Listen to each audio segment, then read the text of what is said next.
Bueno, han sido 15 minutos, lo siento, porque me gusta mucho ser puntual, pero, en fin, el próximo día lo organizaremos un poco mejor y estará todo preparado con tiempo. Y, ante todo, muchas gracias por venir. Algunas personas sois nuevas, otros habéis venido ya unas cuantas veces, o sea que lo primero de todo, pues, daros las gracias por estar aquí. Son grandes compositores de 1950 a 2025, ya hay una errata en la hoja inicial, este error es mío, porque es evidentemente 2025, por inercia nos vamos al 19 siempre. Estas hojas que he repartido son simplemente un guión ampliado de la conferencia, para no tener que estar tomando notas y veros obligados a hacer fotografías, esto os puede servir como guión. No es que vaya a hablar de todo lo que hay aquí, porque entonces necesitaría varias conferencias, sino que, bueno, pues es un resumen de este periodo y de los aspectos más importantes y de las obras más importantes de este periodo.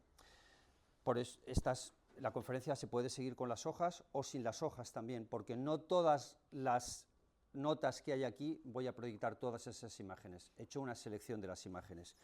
Empezando en cualquier caso, el periodo de 1950 a 2025 yo diría que es el más desconocido de toda la historia de la música, a pesar de ser el más reciente. ¿Por qué es el más desconocido? Bueno, porque es el más difícil, puede entender algunos, porque tendemos a escuchar, no lo consideramos algunos no lo consideran música clásica, no queda ni siquiera clara la definición, ¿qué es esto? ¿Es música clásica? ¿Es música culta? Música orquestal no es tampoco la palabra, ópera tampoco, porque hay de todo. Lo cierto es que la mayoría de vosotros, seguro, y la mayoría de los oyentes en general, pues escuchan música del siglo XIX, diría que es el mayoritario. 18, finales del 18, Mozart, Haydn, y 19, pues Beethoven, Brahms, Wagner, Bruckner, Mahler coge un poco del 20, son los nombres que están en boca de todos, por así decirlo, ¿no? Los que conocen la mayoría de los aficionados a la música y los que integran la mayor parte de las programaciones también. Es decir, música de 1950 a 2025, hay poca música de 1950 a 2025. Poca música en los conciertos, me refiero, o en los teatros de ópera, óperas, lo que cada uno se ponga en su casa, claro, cada uno se puede poner en su casa lo que estime oportuno, porque ahí la enorme ventaja es que cada uno se hace su propia programación. A mí eso es una cosa que me encanta de los discos. Sin embargo, en mi caso concreto, es el periodo que yo más escucho. Yo diría que le dedico como el 50% del tiempo. Y si consideramos el siglo XX ya entero, pues diría el 80 o el 90% del tiempo, o sea, es el periodo que mejor conozco y que más me gusta. Y además vivo en parte en Alicante y en parte en Berlín, ahora acabo de pasar 6 semanas en Berlín, estoy recién llegado hace 4 días, y en Berlín en septiembre hay un festival de música de mucho prestigio que dedica una gran atención a la música contemporánea, o a la música de este periodo, en definitiva. Con lo cual, pues, en fin, traigo la clase muy fresca y muy preparada. Dicho esto a título de introducción, a continuación presento una lista, si queréis pasar la hoja, es una lista de compositores. Esto no va a ser un listado telefónico, no, en absoluto, no va a ser un listado telefónico, porque me voy a centrar solo en algunos nombres y en algunas obras. Digamos que vamos a ir de más a menos. La lista es una lista extraordinariamente trabajada. Puede parecer una lista así se puede hacer en una hora, o puede llevar incluso varios días. ¿Por qué es extraordinariamente trabajada? Porque he querido tratar de reflejar 60, primero puse 40, luego 50, al final ampliaré 60. La he trabajado mucho con ChatGPT, no quiere decir que me haya hecho la lista ChatGPT, la he hecho yo, pero a ChatGPT me ha dicho, oye, que pondríamos esto, lo he discutido con mi amigo 24/7 de ChatGPT, que me lo paso muy bien con música clásica, tiene algunos fallos, pero está aprendiendo mucho. Entonces, no, insisto, no es que la lista me la haya hecho ChatGPT, sino que, oye, ¿no podríamos poner este y tal y el otro? Y ha sido muy extensa y concienzuda. Por supuesto, algunos podréis considerar que aquí faltan nombres y otros podréis considerar que aquí sobran nombres, completamente legítimo. Pero sí quiero decir que esta lista no es una lista mía personal de los 60 compositores que más me gustan.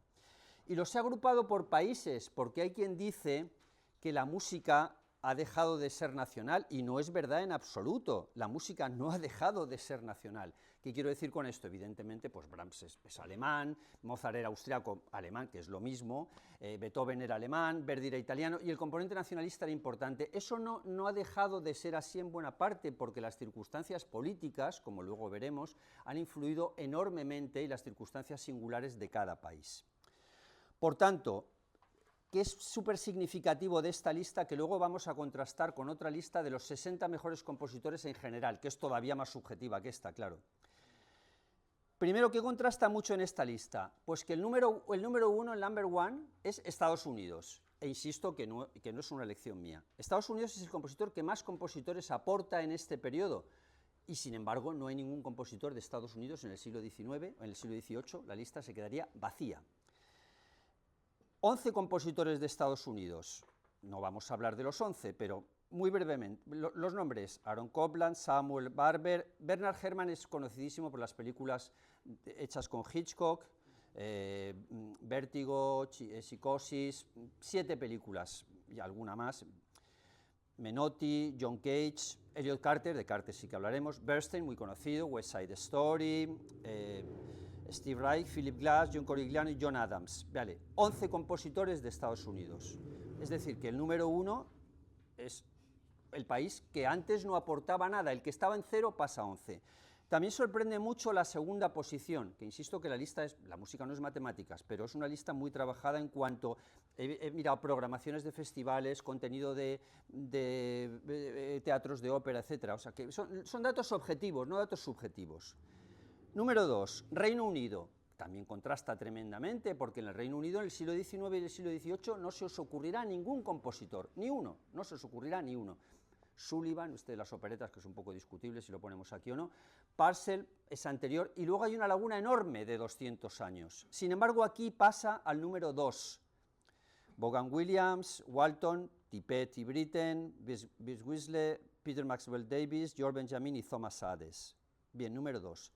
Alemania, sorprende mucho que Alemania se coloque en tercera posición, porque claro, Alemania en el periodo anterior es Alemania casi el 50% de la música era alemana, es decir, si uno piensa en compositores, una gran parte de los nombres que nos vienen a la cabeza son alemanes o austriacos, que es la misma cultura. No soy, por supuesto, nazi, hitleriano, todo lo contrario, pero es la misma cultura, y los compositores iban de un sitio para otro, etcétera. Pues Alemania es el tercero, con Zimmermann, Henze, Stockhausen. Aquí se ha ido esto, Rocío, por favor, no sé si se puede recuperar. A lo mejor le he dado yo un golpe a la mesilla. Stockhausen, Lagemann, Reimann, Riem, Whitman, nombres que probablemente nos digan nada, o no los conozcáis, pero bueno, es el periodo en el que estamos. Francia 6. Francia 6 significa que Francia está más o menos donde estaba, luego contrastaremos con la otra lista, pero en cualquier caso debo destacar, y no es porque esté aquí en la Maison de France, que el contenido de la música francesa de este periodo es absolutamente excepcional también, y hay varios autores absoluta y totalmente geniales. Bien, Poulenc, Barrès, Messiaen, Dutilleux, Xenakis, Pierre Boulez. 6. Rusia 5. También más o menos, porque en Rusia hay autores anteriores, y aquí tenemos 5. Estos nombres suenan más: Stravinsky, que lo tenemos aquí en la foto, Sostakovich, que lo tenemos aquí en la foto. Podría haber traído más fotos, pero no quería llenar la mesa de fotos. He traído de estos dos, que son los más conocidos. Weinberg, Schnittke, también, bueno, aquí tenemos en el cartel, tenemos a Stravinsky, arriba tenemos aquí a Sostakovich, que no es Harry Potter, sino Sostakovich. Se parece a Harry Potter, pero os aseguro que no es Harry Potter. Es una foto real de Sostakovich. Este es Britten, este es Messiaen, y aquí tenemos, bueno, ahora entraremos luego en los demás, John Adams, etc. Finlandia 3. Bueno, Finlandia tenía Sibelius, pero Sibelius es siglo XX, muere incluso en el 57. Quiero decir que si alguno me puede decir, oye, pero te has dejado, por ejemplo, a Sibelius fuera. Bueno, un momento, para hacer la lista he tenido en cuenta compositores que tengan obras posteriores a 1950, o sea, no me vale que se hayan muerto en el 57, porque Sibelius se retiró muchos años antes. Alguno, por ejemplo, puede decir En fin, observaciones de este tipo que luego en el coloquio, por supuesto, estaré encantado de contestar y las opiniones. Esto no es una lista matemática, es una lista objetiva, que no matemática.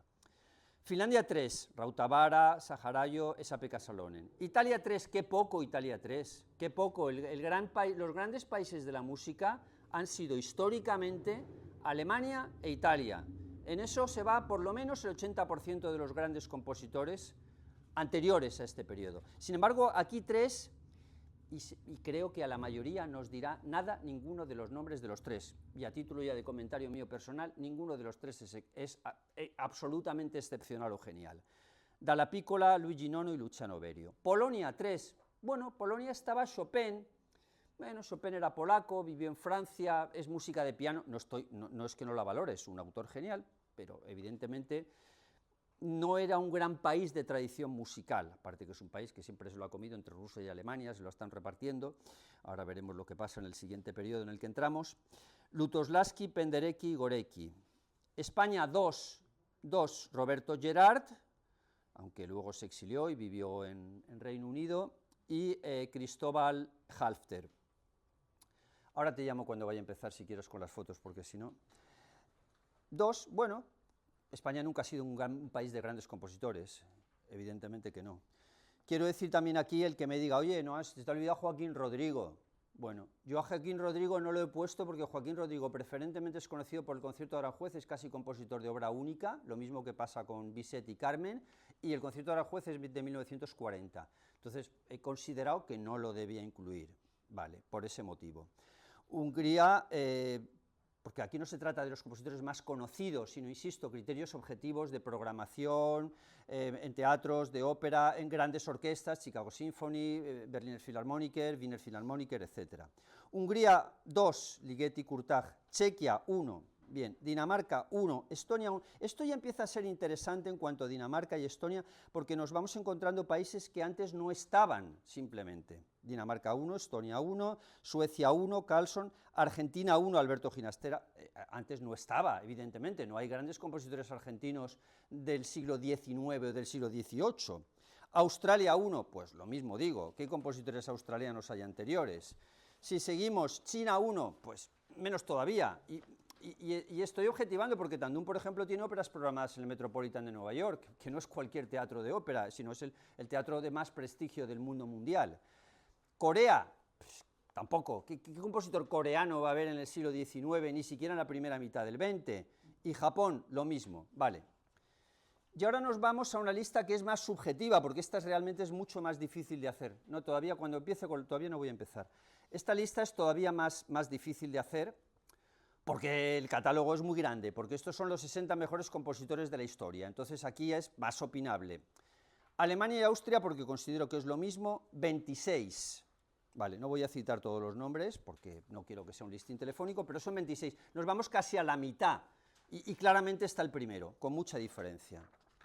Seguimos. El país número 2, Rusia, indiscutiblemente tienen que estar. Francia con 8, también muy alto, el segundo empatado. Italia 5, ¿por qué solo 5? Porque es verdad que Italia, todos los compositores que he puesto son absolutamente geniales. Monteverdi, Vivaldi, Rossini, Verdi, Puccini, pero no se me ocurre ninguno más de súper primer nivel. A Donizetti lo he dejado fuera a propósito. Entonces, bueno, pero en cualquier caso está ahí entre los primeros. Reino Unido 4, vale, 4, pero esta es la lista de todo el periodo, es decir, esta lista incluye hasta 2025, por eso son 4, porque de los 4, 3 son de este periodo y solo 1 del periodo anterior. Hungría 2, Polonia 2, Chequia 1, Finlandia 1, Sibelius, Dinamarca 1, España 1, Manuel de Falla, creo que tiene que estar ahí, y Estados Unidos 1, Elliot Carter. Vale. Esta es la introducción de nombres del listín telefónico. Acabo con el listín telefónico. ¿Puedes poner las imágenes, por favor? Y ahora vamos a hacer una división por nacionalidades, en donde voy a traer obras que considero que son muy interesantes de escuchar, películas, bastantes películas, porque claro, es otro cambio enorme. A partir de este momento, ¿qué hay que hacer para ponerlo? ¿Por qué se va? Porque se apaga el ordenador. Ah, vale. ¿Y qué haces? Si cada tanto Ah, vale. Ok, vale, sí, vale, lo hago yo, sí, sí se va. Gracias. Esta es otra diferencia esencial. ¿Qué compositor del siglo XIX podía escribir para el cine? Imposible, si no había cine. ¿Principios del siglo XX? Bueno, pues también muy poco. Y esto es otro cambio también fundamental de cómo cambia la sociedad.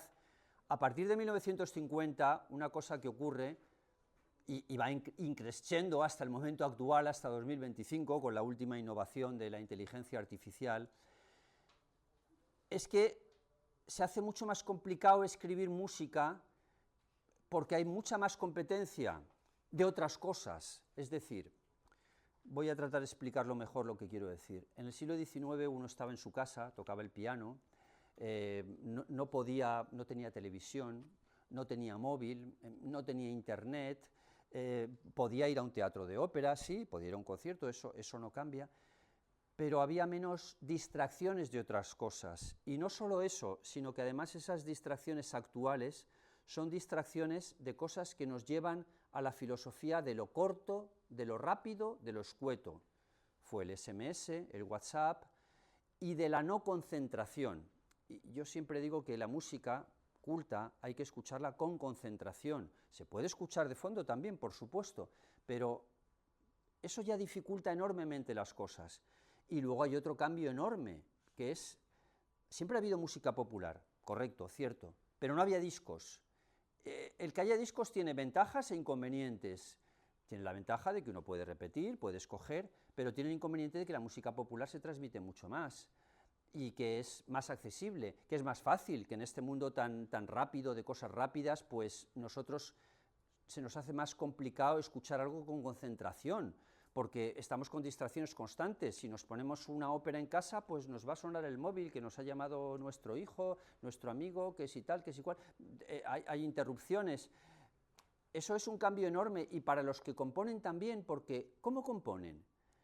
Otra diferencia, Mozart antes no tenía casi música anterior, y se tocaba la música del momento. Cada vez, conforme ha ido pasando el tiempo, cada vez se ha tocado menos música del momento, porque ha habido mucha más música anterior.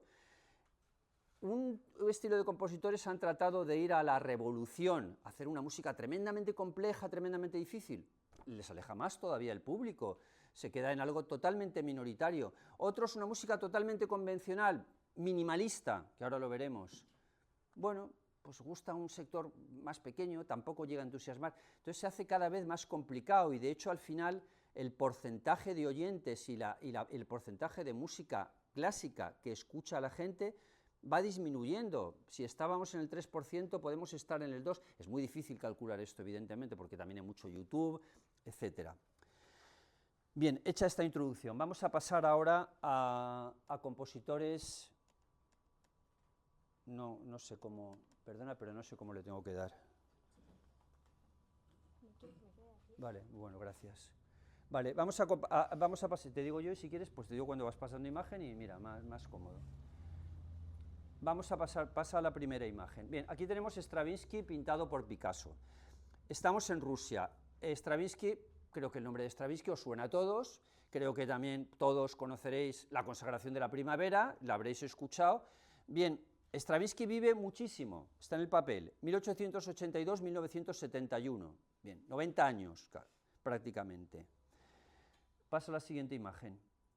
Esta es una película preciosa sobre la relación de amantes entre Stravinsky y Coco Chanel, que os recomiendo plenamente. No corresponde a este periodo, pero hay que traerla aquí porque quiero traer de los compositores que haya películas, pues las quiero traer. Y la tenéis en el papel en cualquier caso, Film Coco Anigor. Pasa al siguiente, por favor. Y ahora nos vamos, esta imagen que tenéis aquí es, como veis, esto lo recomiendo totalmente. Simon Rattle, que ha sido muchos años director de la Filarmónica de Berlín, luego estuvo en la London Symphony, ahora está en la Orquesta de la Radio de Baviera. Esta es una serie de 6 DVDs, es un documental, pero un documental con mucha música, en fragmentos cortos, o sea que es más accesible, 5 o 10 minutos, lo explica mucho mejor que lo puedo hacer yo, por supuesto, sabe muchísimo más que yo, faltaba más, y además es un extraordinario comunicador Simon Rattle. Tiene un encanto personal enorme, el que tenía Bernstein, desgraciadamente ya fallecido, igual o más. ¿Y por qué lo traigo aquí con Stravinsky? Porque en todo el inicio de la serie, la música original, no original no es la palabra, lo que da inicio a la serie es un fragmento de un ballet de Stravinsky, pero no la consagración de la primavera, sino Agón, el último ballet de Stravinsky, porque es muy poco sabido que Stravinsky tiene 14 ballets, y conocemos la consagración de la primavera, el pájaro de fuego, algunos Pulcinella, y creo que ya está, se ha acabado de contar. Bien, pasa a la siguiente, por favor. Bueno, esto es Sostakovich, retrocede. Sin foto, porque no he querido traer foto de todo. Stravinsky post 1950, todavía le quedan a Stravinsky 21 años de vida. ¿Qué hace Stravinsky? En 1951, que está en el papel, hace una ópera que se llama The Race Progress, que hay también una película preciosa, que ahí la tenéis, que es una ópera neoclásica, en inglés, encantadora, fácil. También voy a decir aquí lo que es fácil o difícil, en mi opinión, o una opinión bastante general, es bastante objetivable también lo fácil y lo difícil.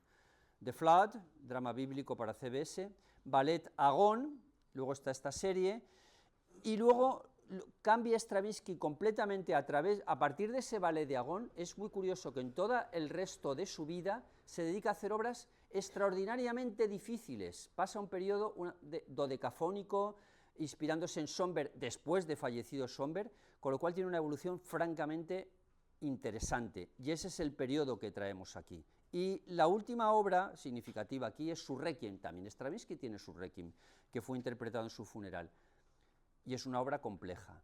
Entonces, si yo tengo que recomendar algo de lo que acabo de decir, es lo que he traído en foto, es decir, si queréis ampliar, porque esto es para ampliar información, yo recomendaría plenamente que se viera esa película, que además hace referencia al estreno de la consagración de la primavera, y recomendaría, por supuesto, la serie de Simon Rattle, que sirve muchísimo para aprender. Pasa, por favor. Sostakovich. Me voy a poner, si vas a pasar tú las hojas, me pongo aquí. Vale, vamos a ver. Sostakovich es otro compositor muy conocido. Creo que lo conoceréis, supongo, todos los que estáis aquí. 1906-1975, con lo cual tenemos 50 años que entran en este periodo. Pasa a la siguiente, por favor. El próximo día tenemos un cable más largo y hago yo las imágenes. Esta película es fabulosa, esta es de plena y absoluta recomendación. El actor, lo veis abajo, es Ben Kingsley, es el que hizo la película suya más conocida, es la de Gandhi, y el cineasta es Tony Palmer, que es muy conocido por la larguísima película sobre Wagner, que tiene 9 horas de duración. O sea que esta película os recomiendo plenamente que la veáis, creo que os impactará. Aparece Stalin como protagonista también, porque hace referencia a la relación entre Stalin y Sostakovich, y plenamente recomendable desde todos los puntos de vista. Pasa, por favor. Esta ópera es 1962 o 63, y 63, con lo cual entra directamente en este periodo del que estamos hablando. Pero es una adaptación de otra ópera anterior, que se llama Lady Macbeth de Mtsensk. Lady Macbeth, y aunque es anterior, importa porque es del 62. Lady Macbeth de Mtsensk es una ópera de las más geniales de la historia de la música. Esto es una película, por cierto, o sea que también está muy bien porque es cine. Cuando yo hablo de una película, quiero decir que es algo grabado para el cine, no una grabación de una función de un teatro de ópera, no. Es algo específicamente hecho en cine, con escenarios naturales, etcétera, con actores, muchas veces es con actores, que no los propios cantantes, sino otros actores. Bien, cuando se estrena Lady Macbeth de Mtsensk, acude Stalin al estreno, se indigna absolutamente con la ópera, escribe Stalin un editorial en Pravda, diciendo, Pravda es el diario soviético, la verdad, significa la verdad, como nuestro segundo periódico de aquí, y escribe un artículo contundente rotundo en contra de esta ópera, titulando Caos en vez de música. La ópera queda prohibida, fuera, y Sostakovich hace una versión más light, después, años después, porque seguimos en régimen soviético, aunque el régimen soviético post-Stalin, que como sabéis muere en 1953, y es una ópera más light de la misma anterior. En cualquier caso, bueno, la otra no es una ópera difícil, pero esta es un poco más fácil, le quita algunas aristas. Pasa a la siguiente, por favor.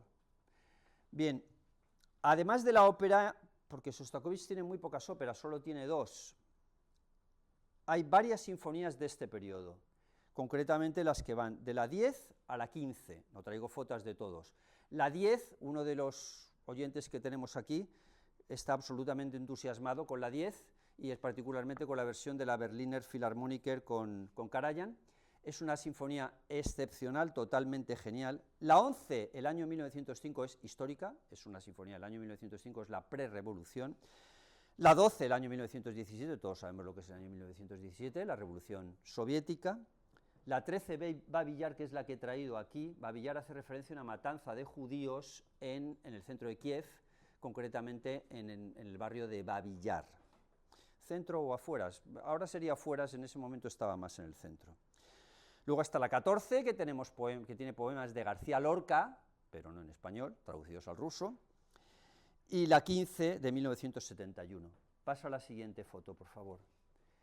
Y esto también es una película, no, se llama Sonata para viola, pero es el título de la película, aunque también es una película rusa en este caso, o soviética, aunque también es el título de la última obra de Sostakovich, que se llama Sonata para viola.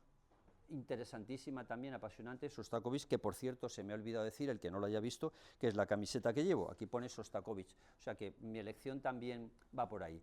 Es un compositor accesible, es un compositor relativamente fácil, algunas de estas últimas sinfonías son algo más complejas, yo diría la 13 y la 14, pero es un compositor fascinante, de una música que para los que no la conozcan les impactará, y de todos estos de la lista de aquí, o de todos los de hoy, yo diría que es el más accesible. Podéis decir, bueno, Stravinsky también, bueno, ya, pero Stravinsky no en este periodo, porque el periodo de consagración de la Primavera y Pájaro de Fuego es anterior.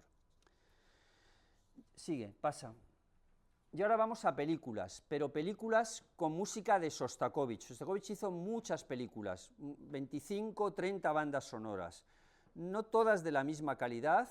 A Stalin le encantaba, y Stalin concretamente le encargó esta película, que es una película muy poco conocida. Aquí hay una versión restaurada en YouTube formidable. Yo creo que no hay ninguna película de guerra, creo no, quito el creo, no hay ninguna película de guerra con tantos medios especiales, aunque la película está rodada en el 45-46, ¿eh?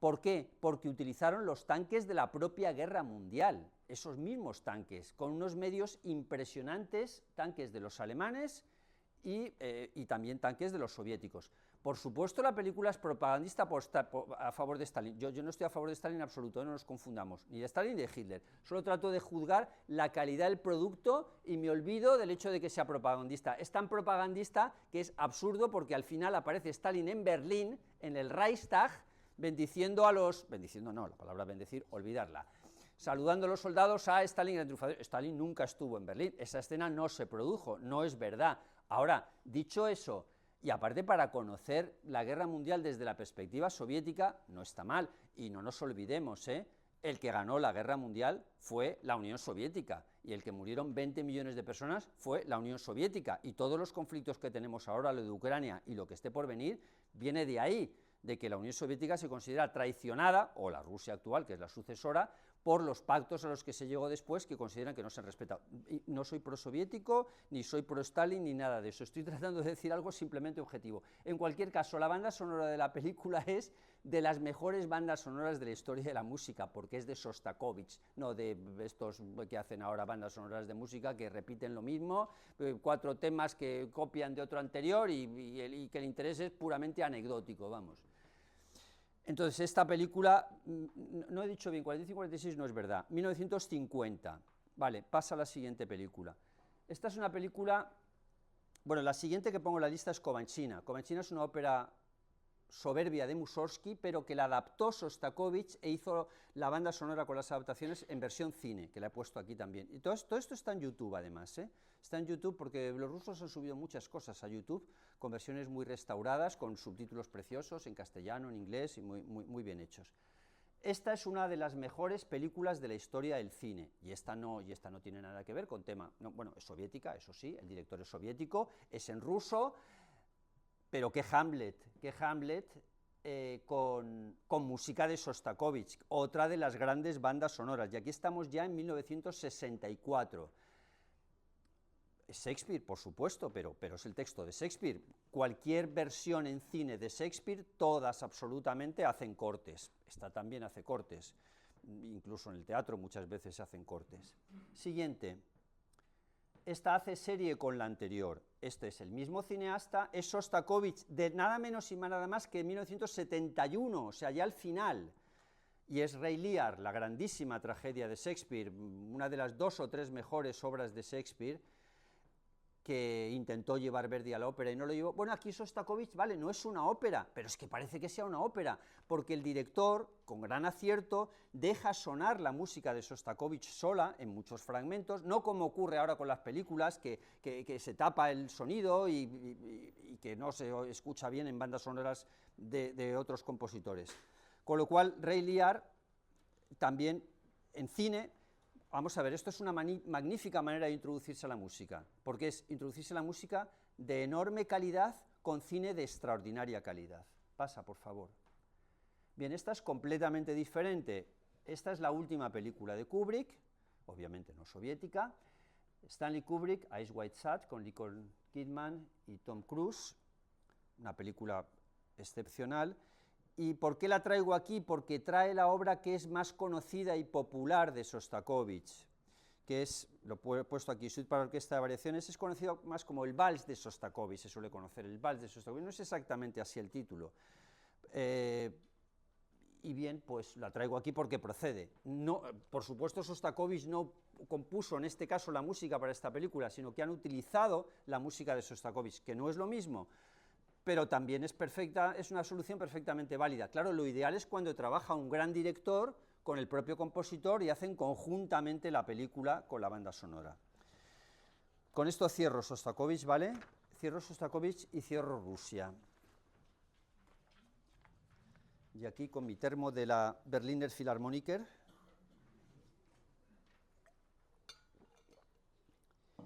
Pasamos a la France. Y la France va a tener un protagonismo especial con 4, y no porque sea la France, va a tener un protagonismo especial, no porque sea la Maison de France en absoluto. He tratado de ser muy objetivo en esto, siempre, bien lo sabe Carlos. Este periodo de la música francesa, a mí, esta es una opinión mía particular, claro, me parece el más interesante y apasionante de todos. Ya viene de algo excepcional en la primera mitad del siglo XX, que es Debussy y Ravel. Próxima conferencia será Debussy y Ravel.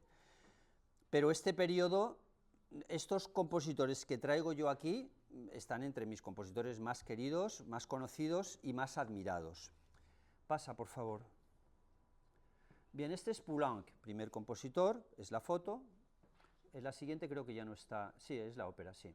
Bien, de Poulenc cubre este periodo ligeramente porque muere en el 63, pero esta ópera es una de las mejores óperas de este periodo y de las mejores óperas de la historia. Y además, como digo, si es fácil o difícil, esta es fácil, esta es perfectamente escuchable. Poulenc ni es, me refiero que ni en el periodo anterior ni en el periodo posterior al 50 es un compositor complicado, es un compositor perfectamente accesible. Dialogue de Carmelite hace referencia a la Revolución Francesa, uno de los episodios más tristes de la Revolución Francesa, que es el asesinato de monjas en un convento. En varios conventos asesinaron a las monjas, en un fanatismo despreciable realmente, porque la Revolución Francesa tuvo muchos aspectos positivos y es muy malo cuando se mezcla la religión con el fanatismo prorreligioso, y lo mismo me parece cuando se mezcla con el fanatismo antirreligioso. Asesinar monjas pues no está precisamente muy bien, claro. Lo lleva con un drama, con una intensidad, con una fuerza y con una energía melódica que no suena a música de 1957. Vamos a ver, lo que quiero decir, que no suena raro, y el que no la conozca se está perdiendo algo importantísimo. Está también en YouTube, hay varias versiones. Aquí he traído una francesa de Estrasburgo, pero hay muchas. Se hizo hace poco, que estuve además en la Ópera de Viena, y yo diría que la palabra es emocionante, absolutamente emocional. Si tenéis alguna amiga monja, no la llevéis a verla, ¿eh? Porque mejor no le expliquéis a la monja, si estáis en un sitio, oye, vamos a ir a la ópera, ¿sabes? Vamos a ver una ópera de unas monjas, mejor no. Mejor no, porque no va a quedar muy contenta la moja, va a salir llorando un poco. Vale, no traigo más obras de Poulenc porque realmente son de otro periodo, y en cualquier caso esta es la obra maestra de Poulenc. A la siguiente foto, por favor. Vale, esto es uno de los grandísimos compositores de la historia, que es Olivier Messiaen. En mi opinión, esta es muy subjetiva, por supuesto, esta es la mía, es el mejor compositor o el más grande compositor francés de la historia. Yo tengo una admiración absoluta por Messiaen, al que además conocí personalmente. Messiaen, 1908-1992, y pasa a la siguiente. Bueno, este es un libro que he escrito sobre Messiaen, aquí tenemos a Messiaen con su hijo, es un libro mío. Pasa a la siguiente, por favor. Quatuor pour la fin du temps, o Cuarteto para el fin de los tiempos. Bien, esta obra no es de más del 50, pero la tengo que traer aquí necesariamente, porque es imprescindible y porque es necesaria para todo lo posterior. Es la primera obra importante de Messiaen. Recordemos que Messiaen muere en el 92, Esta es del 41. Las circunstancias son súper singulares. Qué triste que no haya una película de esto. Película de cine, me refiero. Olivier Messiaen formó parte del ejército francés por su edad, fue detenido por los alemanes en combate, fue internado en un campo de prisioneros, no de concentración. Los campos de concentración eran los que se mataba a la gente, los campos a los franceses no los mataban en los campos, bueno, excepto los que eran judíos. Messiaen tuvo la suerte de no serlo, y escribe la obra dentro del campo de concentración, una de las partituras más memorables de la historia de la música. Es un cuarteto, como pongo aquí, para clarinete, violín, violonchelo y piano, con la circunstancia extraordinariamente bella, muy relacionada con la película El pianista de Polanski, por cierto, parecido, en donde un oficial alemán dice, pues este es un gran compositor, este hombre nos ha hecho aquí una obra extraordinaria, le falsifica los papeles y lo arregla para que se pueda ir del campo de concentración, vale, para liberarlo en definitiva, gracias a la música, que es lo mismo que salva al pianista en la película de Polanski. Por eso digo que es una pena que no se haya una película. Sobre esto hay una película también muy interesante sobre la sobrina de Gustav Mahler, que se llamaba Alma Mahler. No es la mujer, ¿vale? Es coincidencia de nombre. En realidad es Alma Rosé Mahler. Vale, esa película también está muy bien, pero bueno, estamos con Messiaen. Pasa a la siguiente, por favor. Bien, obras de Messiaen que he puesto aquí: Catalogue d'Oiseaux, 1958, Et Spector Resolutionem Mortuorum, en latín, obra encargada por el Estado francés, en memoria de los muertos en las guerras mundiales. De Cañones Étoiles, 1974, inspirada en los paisajes del suroeste de Estados Unidos. Esta fue encargada para el bicentenario de Estados Unidos, encargada por el gobierno de Estados Unidos. Y esta ópera, que es una de las grandísimas óperas de la historia de la música. Tuve el honor, además, de estar con el propio Messiaen en el estreno español, en el Teatro Real en Madrid, y esta ópera dura nada menos que 5 horas, es decir, que es más que las de Wagner, que Wagner algunas están en 4 horas y media, 4:35, 4:40 el ocaso, según versiones. Es una ópera sobre San Francisco de Asís, que además le encarga el presidente de Francia, diciendo, bueno, tienes que hacer una ópera, nunca había hecho una ópera. Finalmente, pues, una ópera mística, religiosa, con un montón de pajarería. ¿Qué quiero decir con pajarería? A Messiaen le encantaban los pájaros, además de músico, era ornitólogo. Entonces él se dedicaba a recopilar sonidos de pájaros, etc. Llega a tener 45 minutos seguidos de pajarería. No es fácil, y desde luego no es fácil para escuchar en una sola tirada de 5 horas, ¿no? En fin, en todo caso. Y esta música, cuanto más difícil es la música, más veces necesita uno escucharlo.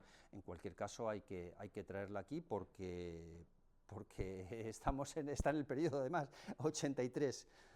Pasa a la siguiente foto, ya no sé si hay una más de esto. No, retrocede, por favor. Y la última obra, aunque no traigo foto, Éclairs sur l'au-delà, Iluminaciones del más allá, en traducción castellana. Nada menos que 1992 estrenada, que es muy gracioso porque lo encarga la Filarmónica de Nueva York. Olivier Messiaen la envía por correo postal, la partitura se pierde, no la encuentran, y él se muere pensando que no le ha gustado a la Filarmónica de Nueva York y no la va a estrenar. Bueno, finalmente la partitura apareció y se estrenó póstumamente. Hay una grabación buenísima con la Filarmónica de Berlín y otras más. Bueno, Olivier Messiaen no es fácil, no es de los más difíciles, bueno, Schoenberg, que es anterior, es más difícil, no es dodecafónico, toma cosas del dodecafonismo, este periodo no es fácil, las obras anteriores, y este periodo es en el que estamos, no importa tanto lo demás. Pasamos al siguiente compositor, Pierre Boulez, extraordinariamente conocido en Francia, no sé cuántos franceses tenemos aquí hoy, pero estoy seguro que los franceses lo conocen mucho, porque ha sido un hombre tremendamente conocido en Francia y publicitado en televisión, medios de comunicación, etc. Fuera de Francia, un poco menos. Muerto en 2016. Vale, pasa, por favor. Esto es el auditorio de París, que se llama, el título exacto es Philharmonie de Paris, Grande Salle Pierre Boulez. Relativamente reciente, bueno, pues lleva el nombre, el Gran Auditorio de París de conciertos, lleva no la Salle Pleyel, sino el más moderno y actual, y bueno, lo de mejor, pues evidentemente, claro, lleva el nombre de Boulez. Pasa a la siguiente, por favor. Y este es uno de los auditorios de Berlín, que se llama Pierre Boulez Saal, o Saal, el nombre en alemán, la traducción sería Sala Pierre Boulez, también, además es de Frank Gehry, veréis la arquitectura, la foto es un poco pequeña, pero es precioso este auditorio de diseño y de todo. Bueno, pues tenemos un gran auditorio en París y un gran auditorio en Berlín, no en cualquier sitio, que lleva el nombre de Pierre Boulez, alguna importancia tendrá. Este fue un regalo a Boulez, además, de Barenboim, que eran íntimos amigos, y al final, estando Boulez ya bastante mal de salud, bueno, tenía 90 años, pues le dijo, mira, vamos a hacer un auditorio para ti, le trajo las maquetas, etcétera, va a llevar tu nombre, y el hombre, pues todo ilusionado con que esto fuera a ser así. Pasa a la siguiente, por favor. Aquí tenemos a Pierre Boulez con Barenboim, antes, me refiero antes lógicamente porque estaba vivo, ahora está muerto, y Barenboim pues bastante más joven. El otro día, hace simplemente 8 días, escuché a Barenboim en Berlín, con 82 años que tiene ahora, y me dio una pena tremenda, porque ha sido el mayor director de orquesta que ha habido en los últimos años, en mi opinión también, claro, hay otros, pero en mi opinión el mayor, 30 años director de la Ópera de Berlín, y lamentablemente tiene Parkinson. No solo tiene Parkinson, con 82, no solo tiene Parkinson, sino que tiene problemas neurológicos graves y está, o sea, vamos a ver, hizo un programa muy facilito, la octava de Schubert y la séptima de Beethoven, nada de música actual, ni que lo habrá hecho con por supuesto, Filarmónica de Berlín, y que además lo repitió 3 días, fui dos de los días, el otro tenía otra cosa, pero está como... No, es que se mueve con dificultad, como envejecido, parece que tenga bastantes más de 80, qué pena, este hombre que ha sido, vamos, uno de los grandes de la historia de la música, cómo pueden evolucionar las cosas. La siguiente creo que es ya otra, vale, retrocede por favor. Pierre Boulez también es muy conocido como director, fue muchos años director, nada menos que de la Filarmónica de Nueva York, no cualquier cosa, y aquí he traído algunas obras que he relacionado aquí. Debo decir que Pierre Boulez es extraordinariamente difícil. Es decir, si la dificultad la valoramos de 0 a 10, sería 10, o mejor, a lo mejor 12. Es más, él decía que Schoenberg era como anticuado, o sea, que Schoenberg se le quedaba demasiado conservador. Es una música extraordinariamente difícil que exige una enorme concentración, una repetición, y que en Berlín han programado varias de sus obras este año, y concretamente Plis et l'Ompli, que dura casi 70 minutos de monográfico Boulez. Bueno, esto es para quinto curso, no, posgrado, yo diría posgrado, no es de primer curso, no. Next one, otro. Este es otro francés, no sé cuánto es de conocido por los que estáis aquí, en el mundillo musical sí que es muy conocido. Dutillé, recientemente muerto también, 2013, no sé si, creo que no hay foto de este más, me parece que no hay ninguna más, pasa. Bueno, retrocede, por favor. Bueno, lo tengo que traer aquí porque lo tengo que traer, además hace unos días, además es que me encanta, me fascina Dutillé. Hace unos días se tocó en el Festival de Berlín Tout un monde longtemps, muy francés, el otro es L'Arc de Change, también muy francés, El étang l'horloge. El grado de dificultad de Dutillé no es el mismo que de Boulez, diríamos dificultad medio-alta, pero una belleza impresionante. Es un compositor que tenía que estar en esta lista porque es de mis más queridos. La selección final es mía, de los que he elegido de la lista inicial de 60, por supuesto. No podía hablar de 60 aquí porque, bueno, eso sería convertirlo en un puro listín telefónico seguido. Nos vamos a Inglaterra. Britten, di una conferencia sobre Britten hace poco tiempo, también con la Maison de France. Es uno de los grandes del siglo XX, es uno de los más programados de este periodo, muere en el 76, y bueno, dificultad media-baja, diría yo, media-baja, según las obras. Tremendamente teatral. Alguna obra, Peter Grimes, que es más conocida, está fuera de aquí porque es periodo anterior. Pasa a la siguiente, por favor. Esta es una de las obras más impresionantes de Britten, 1962, War Requiem, o Requiem de Guerra. Es en versión cine, Derek Harman, que no es un cineasta precisamente fácil, pero bueno, esto es simplemente cine con imágenes musicales, o sea que tampoco eso es tan complicado. No hay un guión especial, es imágenes asociadas al Requiem de Guerra. Este Requiem tiene una historia política también. Dicho entre paréntesis, es el Requiem que más admirado y querido por mí de toda la historia de la música, de toda, no de este periodo, de toda. No se me ha olvidado Mozart, que el Requiem de Mozart no es lo mejor que compuso, aparte que no todo es suyo. Tampoco tengo una veneración especial por el de Verdi, bastante más por el de Brahms, pero este es sobrecogedor absolutamente. Lo hace. La Catedral de Coventry fue una de las iglesias de Inglaterra destruidas en la Guerra Mundial. Para la reconstrucción de la Catedral de Coventry le encargan a Britten un requiem de guerra y lo hace como protagonistas, como si fueran escenas de la Segunda Guerra Mundial, con protagonistas de la Segunda Guerra Mundial. Con lo cual la obra por eso es sobrecogedora. Y por supuesto, además, Britten era pacifista, fue condenado además, no llegó a ser condenado, pero hizo objeción de conciencia, etc. Pasa, la siguiente, por favor. Esta es una ópera en versión cine, hay dos, nada menos que dos, que pocas óperas hay en versión cine, pues de esta hay dos.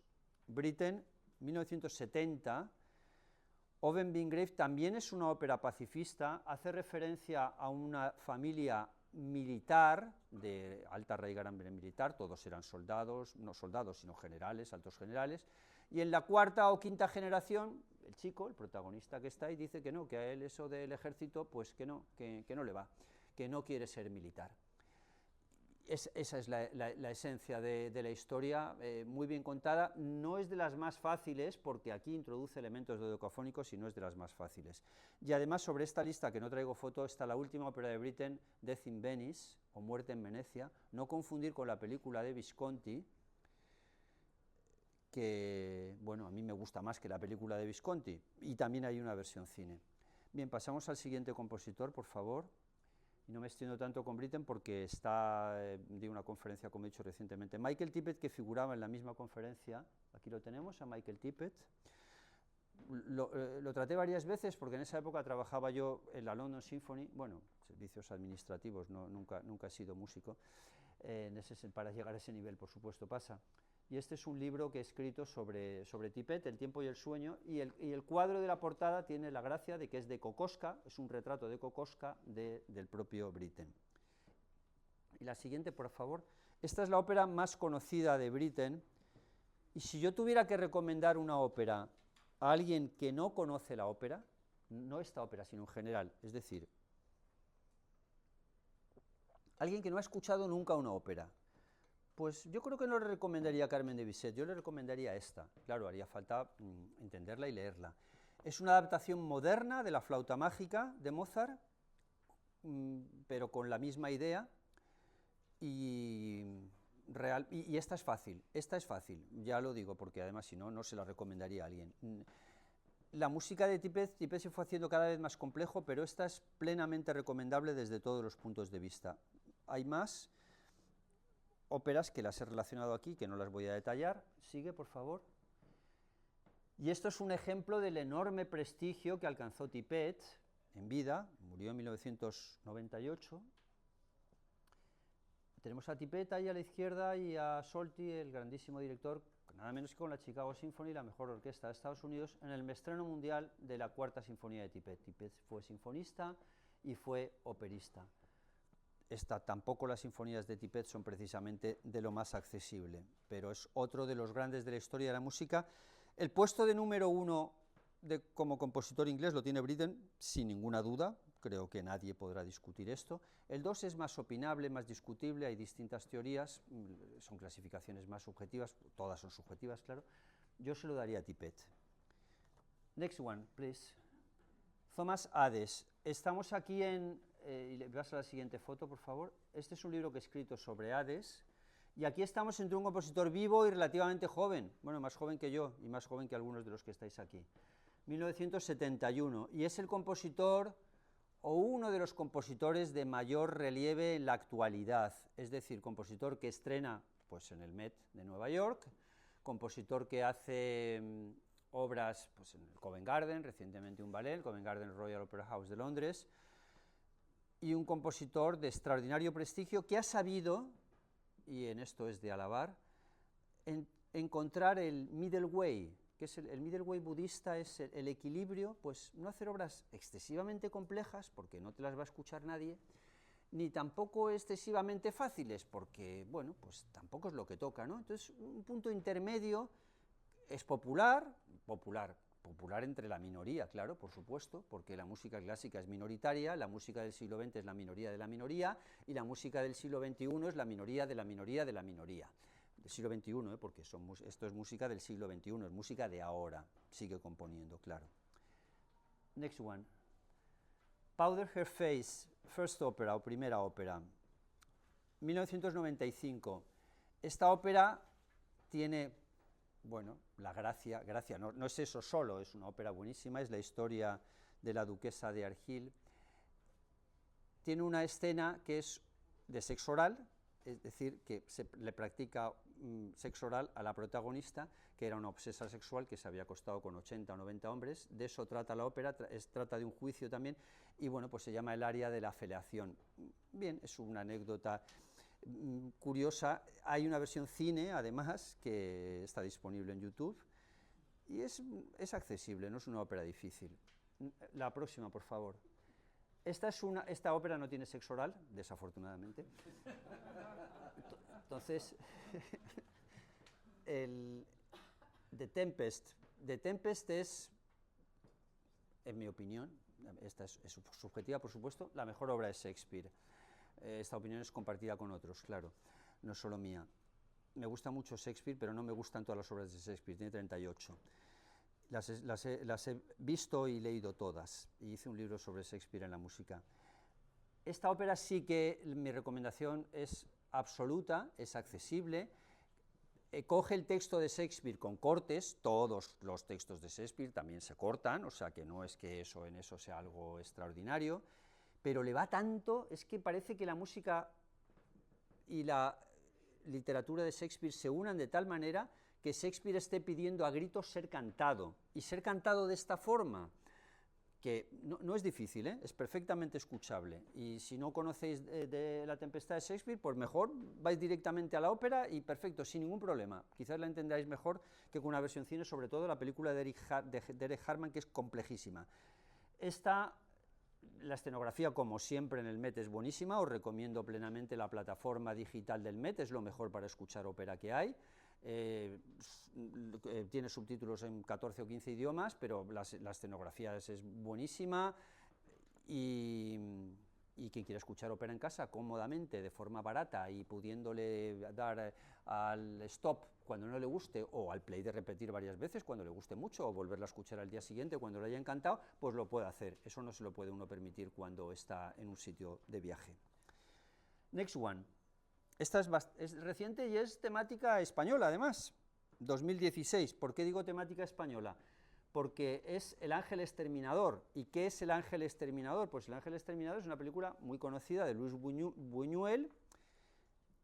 Es decir, que aquí es el mundo al revés, por la evolución que han tenido las cosas. Estamos en una época en la que se están haciendo óperas sobre películas de cine.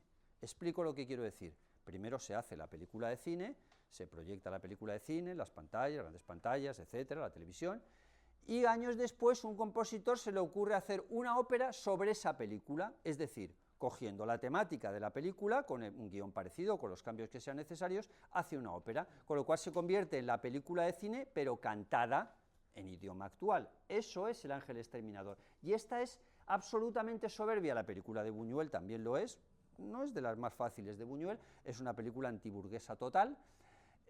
La ópera va en esa misma línea y tiene mucha gracia que Thomas Hades, compositor judío, inglés, pero de origen judío, esto no debe olvidarse, origen judío sefardí, por cierto, o sea, como ya sabéis que los judíos sefardíes, los españoles eran sefardíes, pues haga una ópera sobre el ángel exterminador, que se la estrene el Met de Nueva York, y de esta ópera encima, si vas a Medici, hay una versión de la ópera de la Bastilla, de París, también buenísima, diferente, apasionante.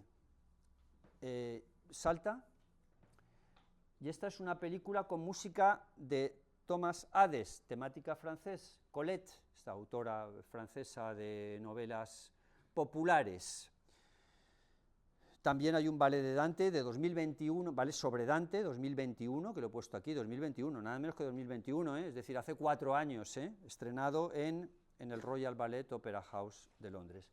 La película esta está bien, es entretenida, la música de Hades está muy bien, es una música más convencional. Y grado de dificultad, yo diría que bajo media, es decir, que Hades es perfecta y totalmente escuchable. Y este ballet de Dante, Hades, en lugar de ir a hacer las obras cada vez más complicadas, y algunos se lo están criticando, las hace cada vez más sencillas. Sencillas no sé si es la palabra correcta, accesibles creo que es la palabra correcta, más fáciles de escuchar, que exigen menos intensidad de concentración y que tienen menos dificultad para el oyente, cosa que muchos oyentes agradecen. Pasamos al siguiente, Alemania. Bernd Alois Zimmermann muere en el 70, y lo traigo aquí, pasa a la siguiente foto, por favor. Lo traigo aquí especialmente por esta ópera y por su biografía, porque Bernd Alois Zimmermann, ahora en el Festival de Berlín han hecho 4 obras de Zimmermann en un mes. Es muy conocido en Alemania, mucho menos fuera de Alemania. Es un reflejo total del siglo XX. Zimmermann fue soldado en el ejército nazi, no porque fuera nazi, los soldados del nazi era porque les llevaban al frente. Además, en el frente ruso, nada menos, herido muy gravemente en el frente ruso, quedó con secuelas físicas y psicológicas muy graves, de las secuelas físicas no se recuperó nunca, y eso lo arrastró en su música, lo arrastró en su personalidad. En esta ópera lo arrastra porque es una ópera totalmente antiguerra, es una de las obras maestras de la historia de la música y desde luego de la ópera del siglo XX, no es fácil. Quiero destacar que es Festival de Salzburgo el sello que lleva ahí, es el festival de mayor prestigio del mundo, no lo hacen en cualquier lado, Festival de Salzburgo y nada menos que la Filarmónica de Viena en el Foso.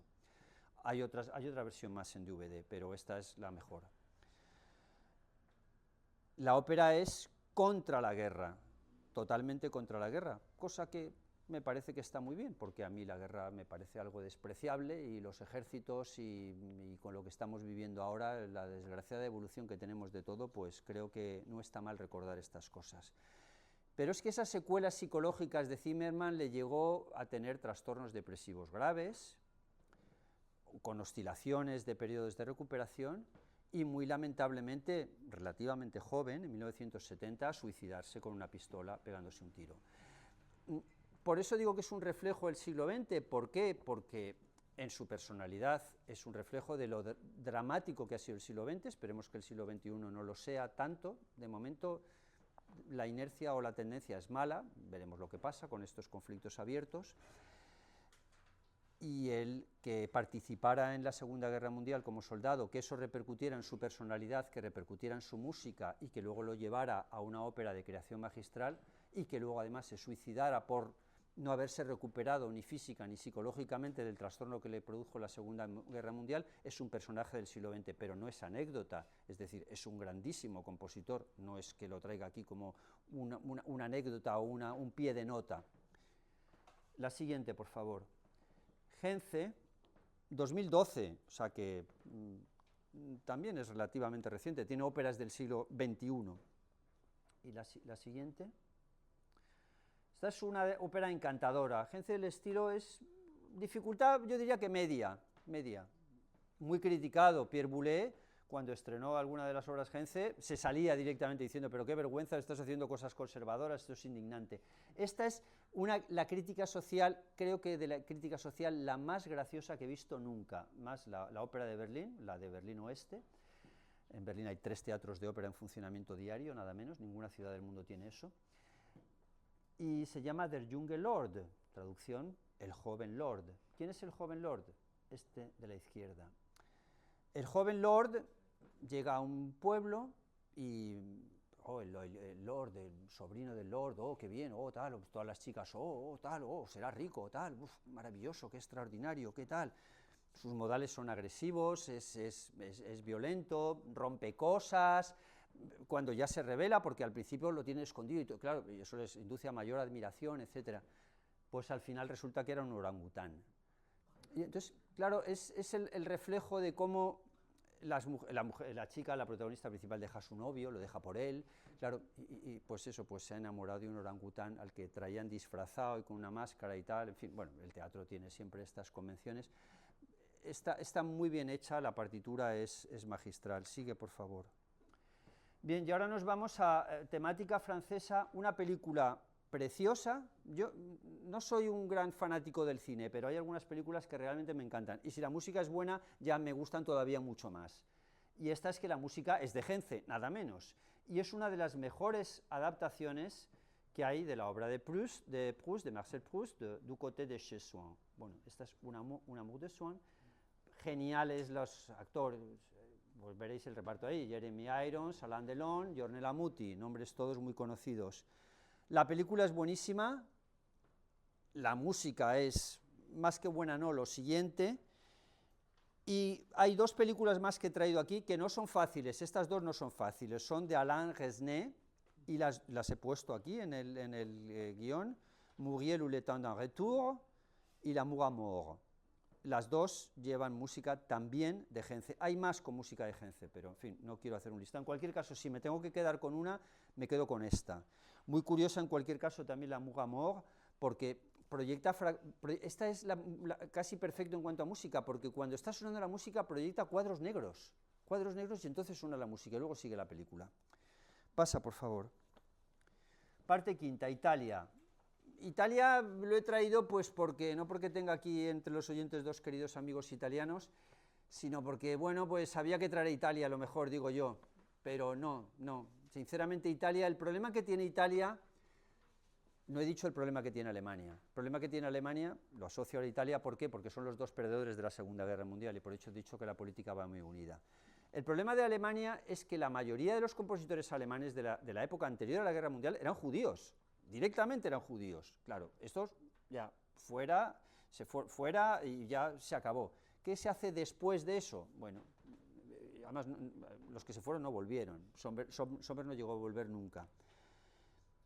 Italia no tuvo ese problema, Italia no tenía compositores judíos, Italia lo que tenía es compositores fascistas, directamente fascistas. A Puccini no le dio mucho tiempo a ser fascista porque se murió en el 24, pero era partidario de Mussolini. Y todos los demás compositores de la época eran directamente fascistas. Fascistas me refiero, pues que eran partidarios de Mussolini y demás. No ocurre lo mismo en Alemania, porque en Alemania los compositores, excepto Richard Strauss, eran segundones. Y en Italia los primeros espadas eran fascistas. ¿Qué ocurre después de la Guerra Mundial? Claro, esos compositores es que no eran ni programables. Puccini se salvó pues por eso, porque bueno, pues se portó mal, pero poquito, fue poco rato, y es Puccini, y la Bohème, y Tosca, y no nos vamos a cargar a nuestro querido Puccini, pero todos los demás se dejaron de programar, porque muchos vivieron ya en pleno fascismo, y alguno que sobrevivió, pues claro, pues se dejó de programar. ¿Y qué se hace después de eso? Que los músicos italianos yo creo que quedaron, que no sabían muy bien qué tipo de música hacer. ¿Qué hacen? ¿Óperas? ¿En la línea de qué? ¿De Puccini? Pues no, ya no lo hizo más.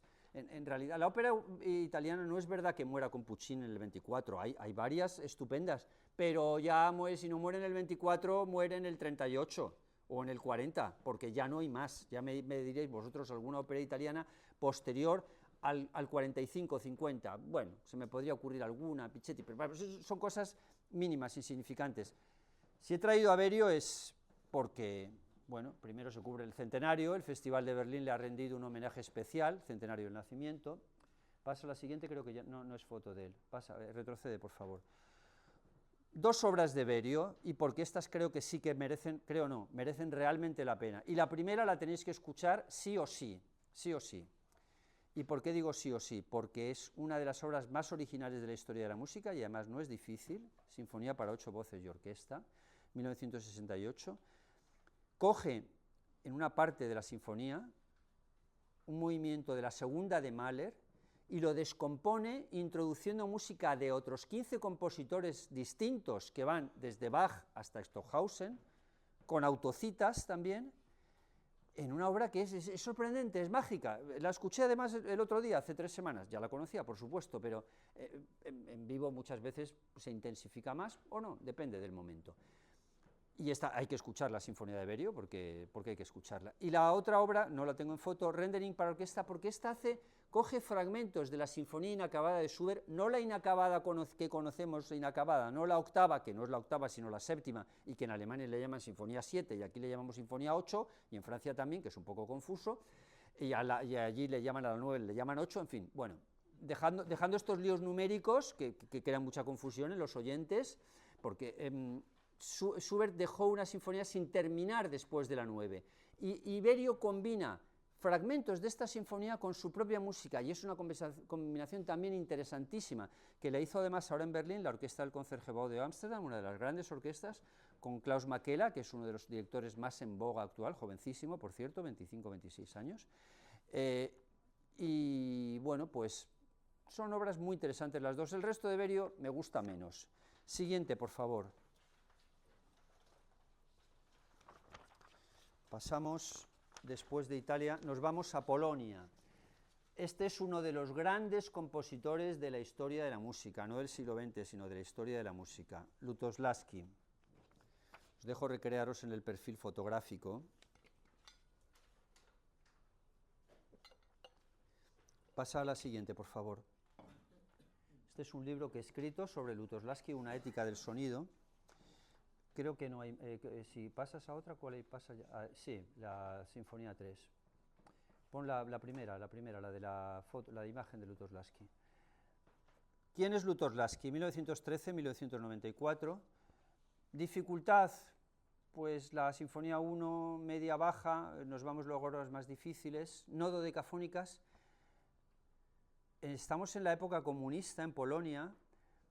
Él, en cualquier caso, vive de una forma modestísima, en un pequeño piso, aunque le dan premios internacionales, empieza a ganar dinero con esos premios, el gobierno polaco primero no le deja viajar, luego sí, y hace unas obras de cierta complejidad, no escribe óperas, no escribe música de cine, se niega a hacer cosas que sean accesibles, pero es uno de los compositores más relevantes. Y pasa, por favor, la otra foto, la de la sinfonía.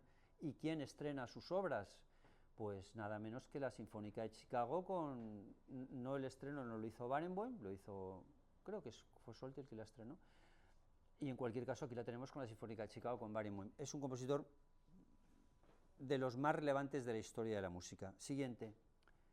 Penderecki es más conocido, en España ha estado varias veces, porque también es director, murió recientemente, en el 2020, nada más estallar el COVID, al parecer no fue por el COVID, pero fue justo después de estallar el COVID, y es 1933-2020, es el continuador de Lutosławski. En mi opinión no es tan genial como Lutosławski, es mucho más fácil.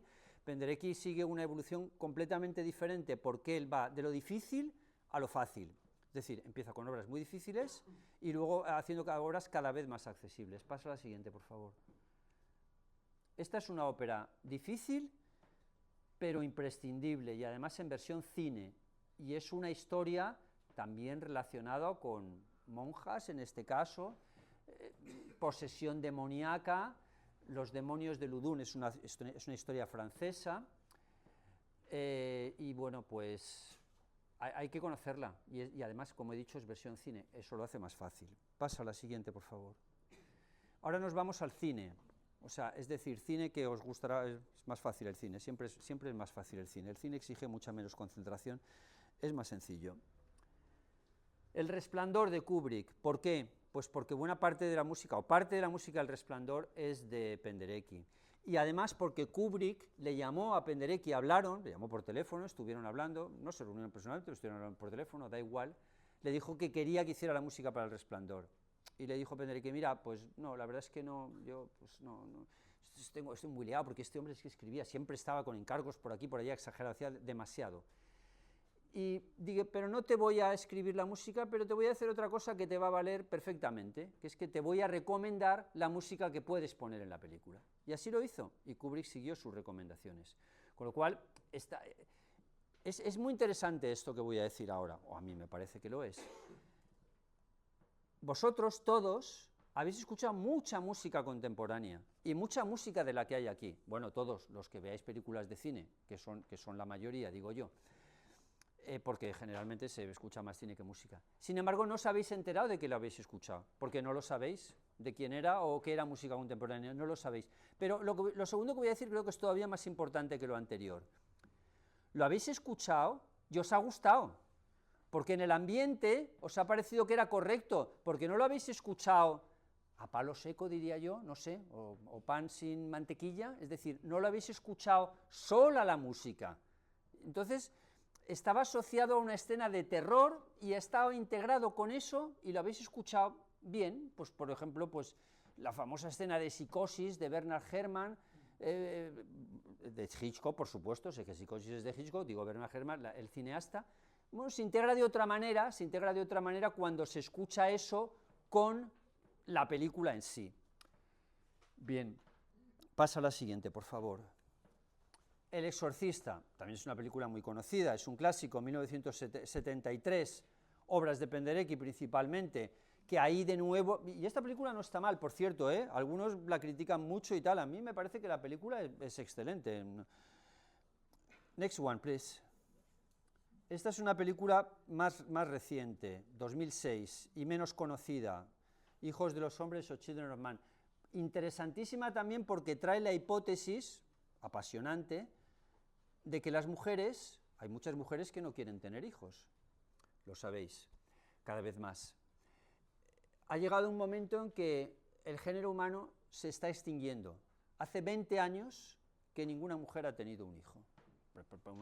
Una hipótesis de ciencia ficción, bueno, evidentemente. Y ahí le mete la música de Penderecki, además, concretamente, Threnody for the Victims of Hiroshima, pues claro, totalmente apropiada. Muy buena la película de Alfonso Cuarón, que es un gran cineasta mexicano. La siguiente. Otra película buenísima. Esta película es con música de Penderecki 100%. Toda la música es de Penderecki. Y además hace referencia a un episodio, bueno, relativamente conocido, no sé cuántos los conoceráis, que es la masacre de Katyn, un episodio de la Segunda Guerra Mundial, en donde los soviéticos atribuyeron a los alemanes una masacre de polacos, no de polacos, de toda la intelectualidad polaca, de ministros, generales, altos generales, la más alta intelectualidad polaca. Les atribuyeron diciendo que los alemanes los habían matado a todos. Pues no, los alemanes dijeron, no, perdona, si nosotros no hemos sido, no, nosotros no, esto no, pero claro, no les creyó nadie, por supuesto, ¿quién le va a creer? Y no estoy defendiendo a los alemanes aquí, la historia es polaca y es de un cineasta polaca. Se ha demostrado con rotundidad total que los masacraron los soviéticos, porque es muy conocido que Alemania invadió Polonia, eso lo sabe todo el mundo, y que Alemania invadió, la mitad de Polonia, pero es muy poco sabido que muy poco después, 20 días o un mes después, o exactamente, o mes y medio después, mi amigo Paul seguro que lo sabrá con el dato exacto, muy pocos días después, en cualquier caso, la Unión Soviética invadió la otra parte de Polonia. Es decir, no estoy tratando de ser objetivo, no estoy diciendo aquí nada, ni una cosa ni otra. Y Francia y Alemania, bien declarada la guerra mundial estuvo, por supuesto, pero le declararon la guerra mundial a Alemania, no, por haber invadido Polonia. No se atrevieron a declarársela a la Unión Soviética, que en ese momento, os recuerdo a todos, que Alemania y la Unión Soviética, es decir, Hitler y Stalin, eran estrechos aliados, que se reflejó la alianza además con una representación de la Valquiria de absoluto lujo, con el cineasta soviético Sergei Eisenstein en el Teatro Bolshoi de Moscú, la Valquiria de Wagner, junio de 1940. Entonces, esta película, el cineasta es un grandísimo cineasta, la música soberbia, eran amigos además, Penderecki y Bagdad eran amigos, lo hicieron juntos, decidieron lo que se ponía juntos, y claro, aquí es el cine en su máxima expresión, porque no es una ópera, porque no cantan, pero claro, las imágenes son tan excepcionales que es igual de bueno que una ópera buena, ¿vale? Next one, please. Vale, Shutter Island. Aquí la película me gusta, a esta me gusta menos, o quizás, bueno, en fin, de todas maneras, a mis gustos musicales hacer bastante caso porque está muy bien. A los cinematográficos hacer menos porque no soy un experto en la materia. Me gusta menos. Ahora, ¿por qué la traigo aquí? Porque si queréis escuchar música contemporánea en cine, esta es el top. Esto es el top, no hay ninguna más. Y he transcrito la lista completa de todo. Hay varios compositores, está John Adams, está Charles Ives, está Penderecki, está John Cage, vamos, aquí lo he traído, toda la relación, está Ligeti, por supuesto, y además la he hecho bien porque muchas cosas estas las buscas por ahí, en información de Wikipedia y tal, y no están mal. Esta lista la he hecho yo, porque había cosas que decía, no, esto no es así, esto tal, o sea que la lista esta está trabajada, en fin, tuve la curiosidad de decir, a ver cuál es la música realmente que suena aquí. Y bueno, pues aunque solo sea por eso, y vuelvo a lo mismo, esto os va a hacer escuchar un curso intensivo de música contemporánea en hora y media, 2 horas, no sé lo que dura la película, no es ni muy larga ni muy corta, estará por ahí, 1 hora 40, 1 hora 45. Pues hacéis un curso intensivo de música contemporánea en 1 hora 45 minutos, que no os enteréis de que habéis hecho el curso, y si lo hacéis con el guión, pues mejor todavía. Así, tenía que haber puesto en qué escena sale cada cosa, en fin, eso ya tanto no lo he trabajado. Sigue, por favor. No, ya no, hay más ahí, pero ya no. Vale, ahora seguimos, o sea, pasamos a la siguiente y pasamos a Hungría. A ver si me aclaro yo con las hojas. Pasamos después de Shutter Island, si los otros son los compositores. Pasamos a Hungría, que es la 7ª parte. Ligeti. Este tiene una anécdota cinematográfica también curiosísima. Pasa a página, por favor. Y esta es la anécdota cinematográfica, una de las películas más conocidas de la historia de la música, que es 2001, Odisea en el espacio. La música principalmente es de Ligeti. También he copiado aquí, he transcrito aquí más que copiado, toda la música de esta película, porque Kubrick, como sabéis, no encargaba a compositores que hicieran la música, sino que él, con mucho acierto, por supuesto, si los compositores son de primer nivel, ojalá hicieran ahora esto mismo la mayoría de los cineastas. Kubrick lo que hacía es que él cogía música que ya existía. Esta música ya existe y voy a ponerla en la película, vale. Pues usó música de Ligeti, las he puesto ahí, 4 obras nada menos, es decir, que lo que más suena en 2001, Odisea en el espacio, es música de Ligeti. ¿Y cuál es la anécdota? Pues que Ligeti vio que se estrenaba Odisea en el espacio, Kubrick, fue al cine un día y dijo, joder, si esta es mi música, si a mí nadie me ha pedido permiso, y literalmente es así, es decir, Kubrick no le pidió permiso a Ligeti para utilizar su música. Claro, no es lo mismo utilizar música de Brahms, porque bueno, pues el señor Brahms ya aparte de la música, los derechos prescriben a los 70 años, pero claro, si utilizas música de un compositor actual, pues Kubrick mismo, que era aficionado a la música y sabía, o alguien le debió decir, oye, mira esto, vale, pues vale, genial, vamos a ponerlo aquí. Y Ligeti estuvo muy inteligente, porque lo que hizo es que le presentó una demanda judicial a Kubrick, pero le pidió como indemnización, en equivalente actual sería 1 euro. Claro, porque la publicidad fue soberbia, la publicidad valía muchísimo, era un compositor vivo, en plena forma todavía, 1968, o sea, el hombre tenía 40 años, pues fíjate tú, lo que le quedaba de trayecto hasta 2006, después de la película, le quedan casi 40 años de trayecto, y eso pues le dio una publicidad tremenda. Next film. Aquí, pasa la anterior. No he traído la imagen, pero la siguiente es una película también muy conocida, que es El Resplandor, de Kubrick, que aquí sí que le pidió permiso a Ligeti, ¿vale? Porque son unos años después, es 1980. Y la otra película con música de Ligeti es Eyes Wide Shut, que no traigo la imagen porque la he puesto antes, con Shostakovich. O sea que Ligeti es un compositor que tiene mucha presencia en el cine. Y luego, como digo, está detallado aquí la banda sonora de 2001 y Odisea del espacio, que empieza además con la famosa Also sprach Zarathustra, o Así hablaba Zarathustra, con la Filarmónica de Berlín, además, nada menos. Bien, pues este es Ligeti. Y os detallo todo lo que figura de música en 2001 Odisea del Espacio. Y nos vamos a la parte octava y última parte ya. Carter, que no es Jimmy Carter, no Jimmy Carter, es Elliot Carter en este caso. Y en esta foto tenemos aquí a Carter, Elliot Carter, aquí está Daniel Barenboim y aquí está James Levine, que fue muchos años director de la Ópera de Nueva York. ¿Y a qué corresponde? Pues al cumpleaños de Elliot, que cumple 100 años, nada menos. Elliot Carter esta es mi opinión, es el compositor más importante de la historia de Estados Unidos, uno de los grandes de la historia de la música, y también un compositor muy difícil. Pierre Boulez, cuando programaba sus obras, repetía la obra en la primera y en la segunda parte por la dificultad que tienen, porque estas obras difíciles además son más difíciles de ensayar.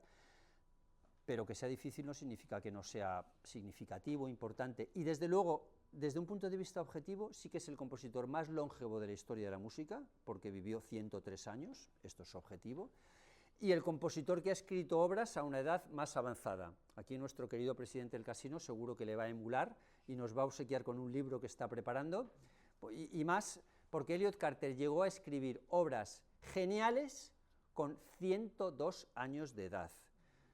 Le estrenó Barenboim una ópera con 99 años de edad, en la ópera de Berlín, la Staatsoper de Berlín. Claro, el pedazo de trayectoria de Elliot Carter durante 1908 a 2012, pues son unos cuantos años de escribir música. Vale, pasas a la siguiente. Vale, retrocede, por favor. Cerrando el tema Carter, lo he dicho, no es fácil, no es el compositor que os recomendaría escuchar, está en un grado de complejidad cercano, diría, al de Pierre Boulez, con el que tenía una excelente relación, grandísimamente admirado por Lutoslawski, entre los dos. Hay un documental precioso en Medici, con él, entrevistándole a él con 95 años de edad, donde se expresa con una lucidez sobre la música y sobre todo, y la ópera What's Next, estrenada por Barenboim, también es buenísima, está en DVD, y bien, es un compositor memorable. ¿De quién podemos decir que ha escrito música con 100 años de edad? Bueno, no sé si con los avances de la medicina quizás alguien le supera en el futuro, en el pasado no. La siguiente foto, por favor. Esto es todo lo contrario de Carter, y pasa a la siguiente hoja. Y hasta ha escrito un libro sobre él, Philip Glass, 1937, es un compositor vivo, muy fácil, extraordinariamente fácil, y la primera obra que traigo, en esta relación que traigo aquí, la primera obra, no sé si está la foto, sigue, por favor, sí.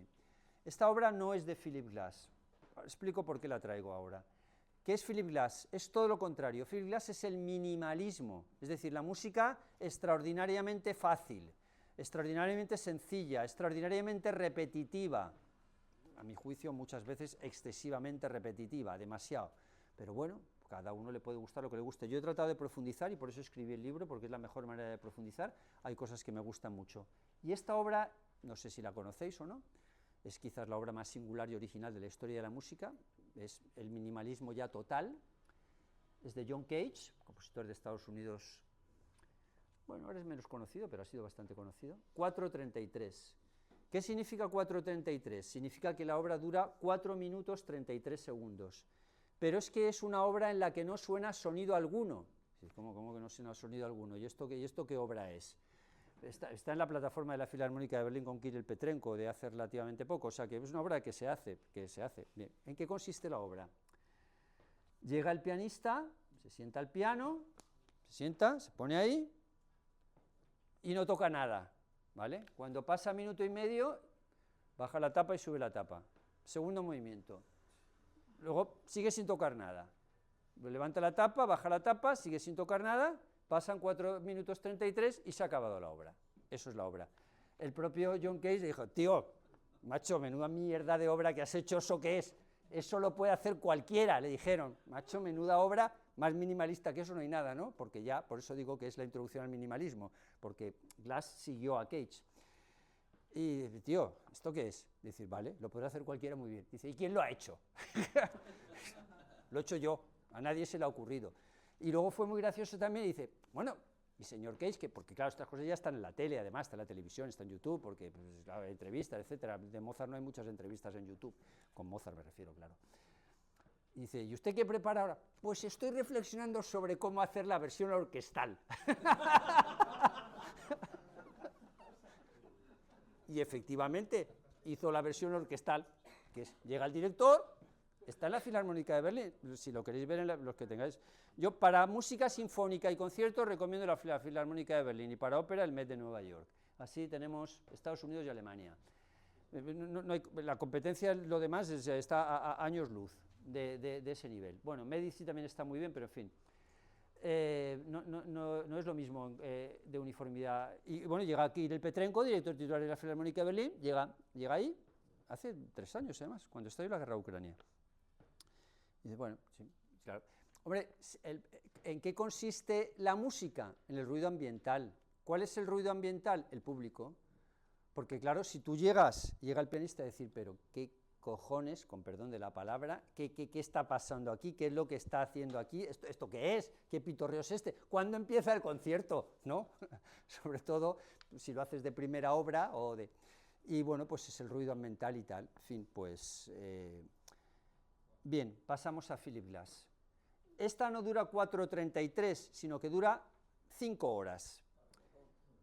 Y Philip Glass tiene 21 óperas, no las voy a traer aquí todas, en el libro sí que hablo de todas, y las he escuchado todas, aunque solo sea una vez. Esta, a mí particularmente, me parece ya excesivamente repetitiva, es exageradamente repetitiva. Llega hasta el punto de que él mismo dice, como algunos otros compositores, dice, no importa si os salís a mitad, si te vas al bar y te tomas una copa, una Coca-Cola, un sándwich, y luego vuelves, total no te vas a perder gran cosa, porque como se repite, pues vale, pues bien, pues Einstein, el título precioso, el tema Einstein. Yo al principio, cuando no sabía de qué iba, digo, hombre, mira, qué bien Einstein y tal, una ópera sobre Einstein, un personaje que siempre me ha interesado, digo, ¿qué es esta mierda de ópera? ¿Esto qué es? Vale, la siguiente, por favor. Esta, sin embargo, me gusta bastante más, y esta es sobre Gandhi. Es una trilogía ciencia, política, religión. La versión, además del Met de Nueva York, es de las mejores producciones que han hecho. También está en la plataforma del Met. La plataforma del Met es una plataforma pues tipo Netflix y todo esto, que pagas 14 euros al mes y ves pues un montón de óperas. Es lo que es. Sale muy rentable, absolutamente rentable, sobre todo tal y como están los tickets de la ópera por ahí. El Anillo ahora en Berlín estaban a 250, 300 euros la representación, y son 4. Total, 1.200. Si vas en pareja, 2.400. Mejor no llevas a los hijos, porque si tienes 2 ya te vas a 5.000. Sí. Ahora están haciendo el segundo ciclo ahora. Estuve en el primer ciclo con Telemann la semana pasada, acabó el ciclo el domingo, hace 8 días. Hace 8 días empezó, acabó el ciclo el viernes anterior. Empezó el segundo ciclo, perdón. Bueno, a lo que estamos. Digo porque es bastante más rentable, porque pagas 14 euros al mes, pues mira, pues con 200 pues te sale bastante más. Y además ahí puedes llevar a los niños porque los sientas en el sofá del salón. Sale bastante mejor. A la pareja, a los niños, y puedes invitar a 4 amigos y el precio es el mismo. Al anillo mejor no invites a 4 amigos porque ya nos vamos a 20.000 de gasto. Entonces, y las entradas del Met, bueno, hay un compañero aquí que va mucho al Met, uno de nuestros amigos, y las consigue por un precio especial barato, no sé, ya lo explicará él, pero no son baratas. En cualquier caso, además, a mí es que me encanta escuchar música en casa. Y la producción es soberbia y hace referencia a una época muy poco conocida de Gandhi, que es la época de Gandhi en Sudáfrica, cuando Gandhi era abogado, que tampoco es muy sabido esto de que Gandhi era abogado. Entonces, Gandhi tuvo un periodo en Sudáfrica anterior al periodo indio, y es satyagraha. Bueno, está muy bien, un poco repetitiva, un poco cansina, también es la palabra, repetitiva y cansina. Pero bueno, se puede escuchar, sí, puede uno irse a la cocina, no al baño, puede irse a la cocina, prepararse algo y volver, que tampoco se va a perder gran cosa, no hace falta, no pasa nada, no pasa nada. No es que como estés en una sinfonía de Brahms y digas, che, me he perdido 2 minutos, no, y tampoco es el mismo nivel, pero bueno, está bien, se puede escuchar. Next one. Esta sí que es una producción excepcional del Met, yo creo que de lo mejor que ha hecho el Met. El Met es que es muy lujoso en producciones, muy conservador. En fin, esto de Glass lo hacen, claro, pues porque como eso es accesible y es popular, pues mira, fíjate, a mí es que me hace mucha gracia el Met de Nueva York, porque dice, no, si hacemos música contemporánea, macho, las últimas óperas que he visto son de un negro, no tengo nada en contra de los negros, por favor, no se entienda esto de un negro, lo debería borrar la palabra, pero han cogido un afroamericano, dicho políticamente correcto, que tampoco tengo nada en contra de los afroamericanos, que hace una ópera que más suena eso a jazz, ya que eso no suena a nada, claro, macho, así yo también hago música contemporánea, y es que queremos público joven, claro, no te fastidia. Bueno, ¿quién es Agnaten? A lo mejor Agnaten no sabéis quién es, este en sí, Gandhi por supuesto, y Agnaten un poquito menos, quizás. Agnaten es un faraón de la historia egipcia, por eso es trilogía ciencia, política, religión, esta es la tercera religión, que fue monoteísta, es decir, que decidió que debía, bueno, y famoso porque su esposa fue Nefertiti, la famosa Nefertiti del busto del Museo de Berlín, que tantas vueltas ha dado. Bueno, pues Agnaten, la producción es soberbia. Philip Glass se ha ido moderando, o sea, cada vez se ha hecho menos repetitivo. Las últimas óperas mejor uno no va a la cocina que se pierde algo. Pero, bueno, esta en cualquier caso se puede escuchar porque es interesante y la producción, como digo, es de lo mejor que ha hecho el Met de Nueva York. La historia también es interesante. Sigmund Freud, conocidísimo psicoanalista o psiquiatra judío, decía que Moses, el famoso Moisés en español, que Moses en realidad era Agnaten, cosa que, y lo decía Sigmund Freud que era judío, bueno, cosa que puede ser defendible e entendible, y tiene un libro sobre esto, sobre esa teoría, que es uno de los últimos, además, es de 1938. Freud muere en el 39. Vale, siguiente, por favor. Bien, entramos en Philip Glass con el cine, y aquí sí que la recomendación es absoluta. ¿Por qué? Pues por lo mismo de antes. Si uno se pone la música esa y solo pone música, qué rollo, macho, esto un poco pesado, tal. Pero con cine es otra cosa, porque el cine tiene su historia y es otra cosa, y le va súper bien Philip Glass al cine, y tiene unas cuantas bandas sonoras muy bien hechas, que sí que las voy a sacar aquí, aunque sea rápido. Esta es una de las mejores que hay, la recomiendo totalmente, y es una película que no tiene guión en el sentido, no tiene diálogos. Muda, bueno, llamarle muda no es una película muda, realmente más que una película es un documental a nivel mundial, que tiene 3 en esta serie, que los he puesto aquí los 3, Koyaanisqatsi, Pogakayskatsi y Nakovitskatsi, tengo que mirarlo porque si no los nombres no. Esta es la mejor de todas y es algo muy especial, es algo tremendamente especial. Paso a la siguiente, por favor. Mishima, A Life in 4 Chapters, este es un autor japonés que se suicidó finalmente, la escena del suicidio está muy bien llevada por Philip Glass, la música también, esta sí que es una película convencional, no como la otra, esta es una película, bueno, digamos, normal, excelente, y que la música también tiene una presencia buenísima. Sigue, por favor, la siguiente imagen, por favor. Soberbia la música de Philip Glass y soberbia la película. El agente secreto sobre el espionaje ruso, finales del 19, en Inglaterra, en Londres, y la música, es que ahí a mí sí que me encanta y Philip Glass, porque los directores que lo han hecho con él además le saben dar el protagonismo que se merece. Siguiente. Una grandísima película sobre el budismo, de Martin Scorsese, buenísima, y la música de Philip Glass también excepcional. Más, por favor. Las horas, buenísima película también. Virginia Woolf, que por cierto hay una adaptación operística de esta ópera en el Met de Nueva York, excelente adaptación, con Nicole Kidman, Meryl Streep y Julianne Moore. Aquí se adapta la música de Philip Glass totalmente. Más, por favor. También buena película, o muy buena película, Diario de un escándalo, y la música también buenísima. Siguiente, por favor. Y El diario de Cassandra's Dream es una película de Woody Allen. Woody Allen tiene películas geniales, películas y otras no tan geniales, y algunas aburridas, porque ha hecho demasiadas. Bueno, no está mal, y la música es muy buena, y esta es quizás de las mejores, en mi opinión, de Woody Allen. Me dejo quizás influenciar por la música. Es la única vez que Woody Allen y Philip Glass trabajaron juntos. Vale, sigue por favor. Nos vamos ya al último compositor, John Adams. John Adams es un compositor actual, es el compositor actual más conocido. El Liceo de Barcelona estrenó una ópera suya en la programación habitual el año pasado. Es del 47, sigue vivo, sigue en plena forma. Y estaba inicialmente con Philip Glass, estaba en la misma escuela de Philip Glass, estaba en el minimalismo, pero cambió y empieza siendo minimalista y luego se convierte en algo intermedio con algunas obras que son maximalistas, va un poco también al middle way. Bueno, pasa. También he escrito un libro sobre Adams porque me ha parecido muy interesante escuchar, no me gusta todo al mismo nivel. Hay otros compositores que me parecen mejores, pero lo que sí que os digo es que este es fácil, ¿vale? Y no tan fácil, tan pesado como Philip Glass, porque Philip Glass de excesivamente fácil y repetitivo va a hacerse pesado. Este es accesible, este se puede escuchar, no es una música difícil. Y bien, es una magnífica introducción también a la música contemporánea, ¿por qué no? Más. Esta obra es soberbia, muy fácil de escuchar, intensísima. Harmonie Lehre es el tratado de composición, la palabra eso significa en alemán, tratado de armonía. Es una obra de Schoenberg, un tratado de armonía, no una obra musical.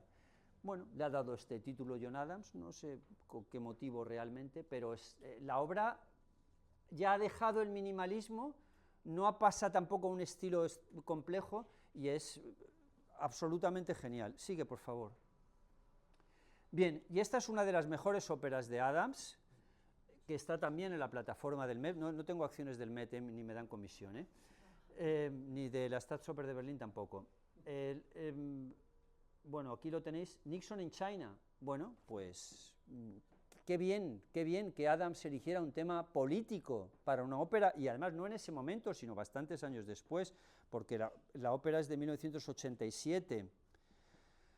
La visita de Nixon a China se produce en 1972. Los protagonistas de la ópera son Richard Nixon, famoso presidente de Estados Unidos, Pat, su esposa, el conocidísimo Mao Zedong, la esposa de Mao Zedong y el no menos conocido Henry Kissinger, que no llegó a ser presidente de Estados Unidos porque era judío alemán. Bueno, lo de ser judío da igual, simplemente porque era alemán, y en Estados Unidos no pueden ser presidentes los que no hayan sido nacidos en Estados Unidos.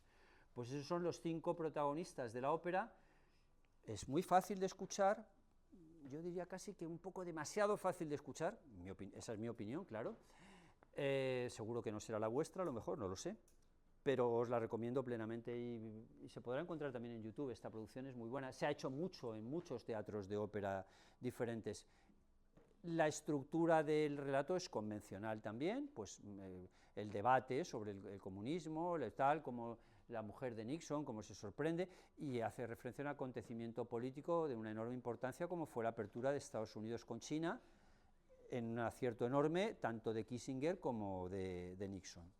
Otra, esta es mucho más actual, The Death of Klinghoffer, este que tenemos aquí con la pistola es un terrorista palestino, 1991, que hace referencia digo que es mucho más actual porque son episodios que hemos vivido de forma similar estamos viviendo hace unos días.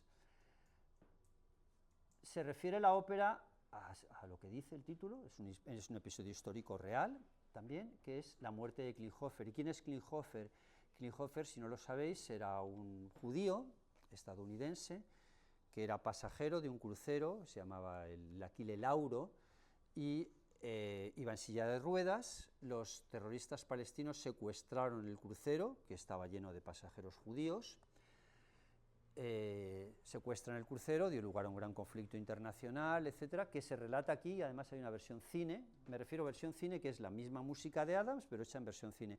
Por cierto, hay una película buenísima que está en YouTube, disponible, 3 horas, se llama El viaje del Aquile Lauro, que está rodada además en el propio Aquile Lauro, es decir, alquilaron el barco, después del secuestro, lógicamente, y hace referencia luego a todo el conflicto internacional entre Estados Unidos, Siria, la OLP, Organización de Liberación de Palestina, Israel, etc. Bueno, es una temática muy interesante. Las herederas de Klinghoffer presentaron una demanda judicial contra el Met de Nueva York por programar esta ópera. y finalmente llegaron a un acuerdo consistente en que se programaba la ópera, pero no se recogía en la plataforma del Met, con lo cual por eso no está en la plataforma del Met, aunque se hizo allí, y desde entonces ningún teatro de Estados Unidos se ha atrevido más a representarla. El motivo por el que no se representa en Estados Unidos es que porque se considera que se está ensalzando el terrorismo palestino, y no es verdad, directamente no es verdad. Lo que pasa es que Adams y su libretista toman una posición equidistante, es decir, no consideran los israelíes son súper buenos y súper maravillosos y los palestinos son unos terroristas degenerados que hay que matarlos a todos. Como dicen en Israel, y como desgraciadamente tengo ocasión de escuchar aquí bastantes veces, y la verdad es que me indigna mucho eso cuando lo escucho. Entonces él toma una posición equidistante y esto molesta. No es que justifique a los terroristas, explica las motivaciones, que no es lo mismo explicar que justificar. Muy interesante en cualquier caso. Next one, please. Next and last one. Última, porque esto es lo último ya y voy a cerrar. Y esta es igual o más interesante. Igual o más, porque además desde el punto de vista musical es la mejor de todas. Ha ido avanzando. Nixon in China es un poquito más fácil, la otra es un poco más difícil, sin llegar a ser difíciles, ¿eh? Estamos en nivel de dificultad bajo-medio, más bien bajo. Y esta seguimos en el mismo nivel, más bien bajo, acercándonos al medio. Doctor Atomic. ¿Quién es el Doctor Atomic? Pues creo que lo sabéis, el inventor de la bomba atómica, el Oppenheimer. Esta es una película sobre Oppenheimer, por cierto, anterior a la película sobre Oppenheimer. Entonces, porque estamos ya, hemos avanzado bastante en el tiempo.